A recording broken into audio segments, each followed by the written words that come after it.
Hey everyone, and welcome to This Explainer. Today, we're diving straight into a massive, visionary shift spearheaded by Amy Bossy. Bossy is a brilliant thinker who is fundamentally redefining how we gather people, how we build true capacity, and honestly, how we completely reimagine leadership. We're going to explore a framework known as the economics of belonging. And listen, if you're a founder, a leader, or really anyone trying to build an audience or an organization right now, you already know how utterly exhausting the current playbook can feel. The constant, endless drive for engagement, the pressure to churn out content, the need to monetize literally every interaction, it's a lot. Well, Amy Bossy's work cuts right through all that noise and challenges how you view your work and the people around you. So let's dive right into this. I want to kick things off by asking a question that, honestly, might make you squirm just a little bit. Are you building a community, or are you simply gathering a group of people you hope to use? Just think about how it feels to be on the receiving end of a purely transactional relationship. I mean, we've all done it, right? We've joined a group, signed up for a mailing list, or jumped into a professional network, only to realize about 5 minutes later that we're basically just leads in someone else's sales funnel. We're just people they expect to donate when the org needs cash, buy when the founder has a new launch, or step up and volunteer when they need free labor. It is a really tough question for leaders to face, mainly because from the outside looking in, a transactional audience and a true community can look almost identical. They use the exact same platforms, they throw around the same jargon, but the underlying heartbeat, it's completely different. So what's the actual difference? It all boils down to the driving intention. Both groups might have a slick, beautifully designed weekly newsletter, a super busy WhatsApp chat, and regular networking events. They might both use warm, fuzzy terms like friends or members. But dig underneath the surface, and you'll find two fundamentally different questions at play. The first one asks, how can these people help us succeed? Think of your standard corporate brand's email blast, just constantly begging for your clicks, your shares, and ultimately your wallet. The other group asks a totally different question. What becomes possible because these people have found one another? Imagine a peer-to-peer mastermind group. The true value there isn't just what flows up to the leader at the top. It's entirely in the connections forged between the members themselves. That core intention underneath your community, it's absolutely going to shape its culture, its trust, and whether or not it actually survives. M.A. Bassi had this really fascinating personal epiphany about this exact dynamic. Early on, Bassi was pitching community building to charities as this great way to ensure a dependable, long-term group of supporters. And hey, the logic made perfect sense at the time. Gather them all now so you have them on hand later when you inevitably need to hit some massive fundraising goal. Charities fall into this trap all the time because they're constantly operating from a deep scarcity mindset. There's always a desperate, ongoing need for resources. But as Bassi realized, that perfectly reasonable-sounding strategy can actually become super mercenary really quickly. Underneath all the warm language about champions and supporters, it's still a highly transactional mindset. You gather them, you keep them close, and then eventually you extract from them.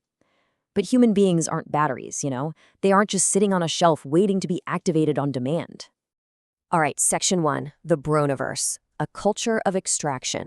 To really understand why we all default to this transactional mindset, we have to take a hard look at the broader cultural water we're swimming in.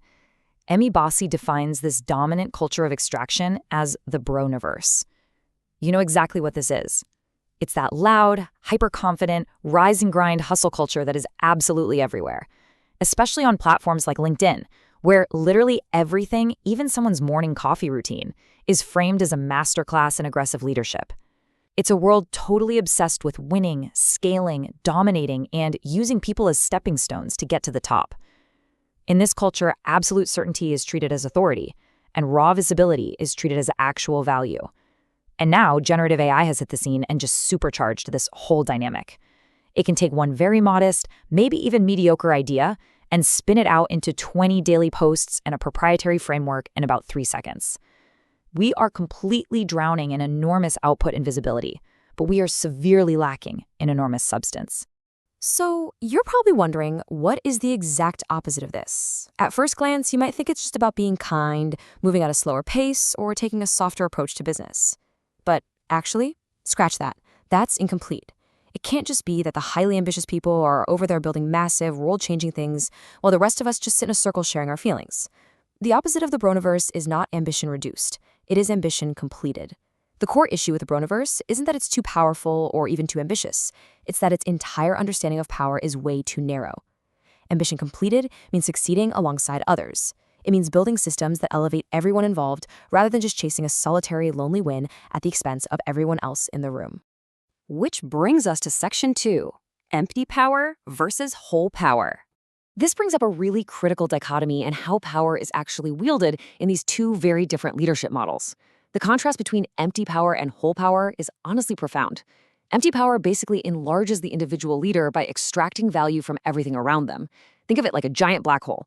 It captures all the attention, it gathers up all the followers, and it just sucks in resources, but absolutely nothing escapes back out to enrich the surrounding environment.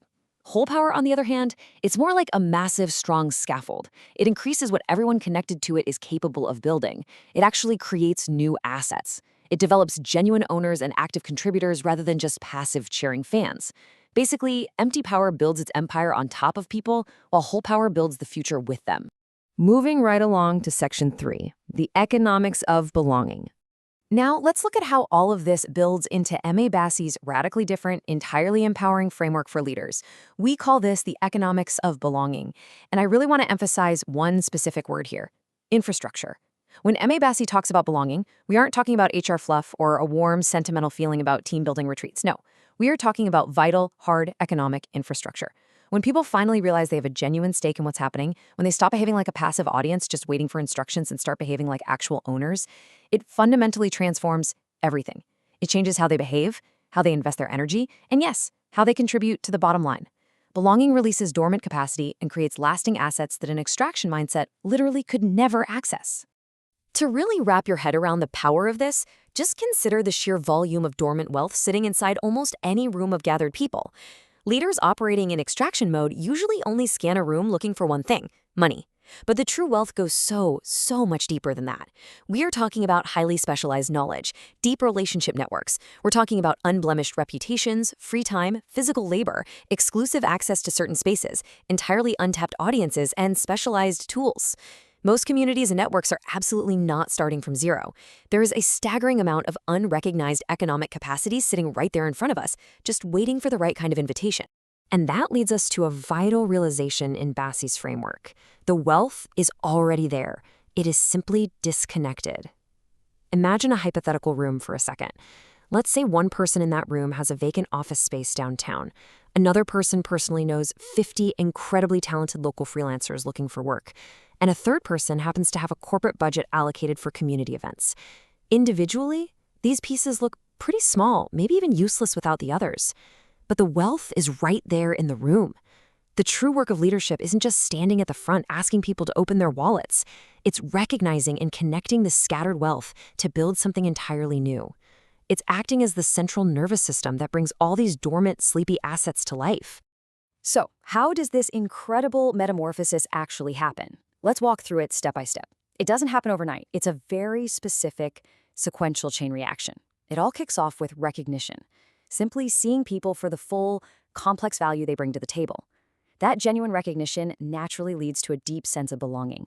And once people know they belong, that creates a feeling of ownership. When people feel like they own a piece of it, that naturally unlocks contribution. They actively want to pitch in and give. When that contribution is properly connected and coordinated by strong leadership, it creates immense collective capacity. And that capacity, that is the exact thing that produces new assets, new opportunities, lasting stability, and ultimately hard prosperity.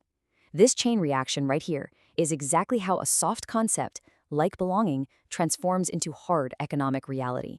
And that brings us to our final part, Section 4, activating collective capacity. So what actually happens when we flip the switch and activate this engine?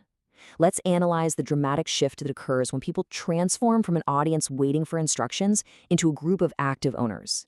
In the Bro Manas universe, the internal monologue usually sounds a little something like this: how can I use what I have to get exactly what I need right now? The inevitable outcome of that is that one central person rises up, totally dominates the spotlight, and hogs all the room. But in the economics of belonging, the mindset shifts fundamentally to a collective question. How can we connect what we have to see what we can build together?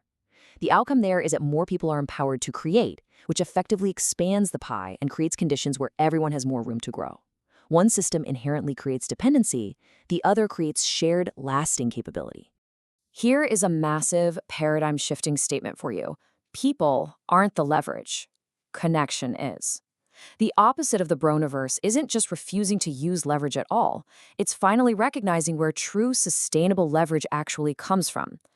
In transactional models, the leader treats their email list, their donors, or their massive follower count as the leverage. They pull the lever, they get the result.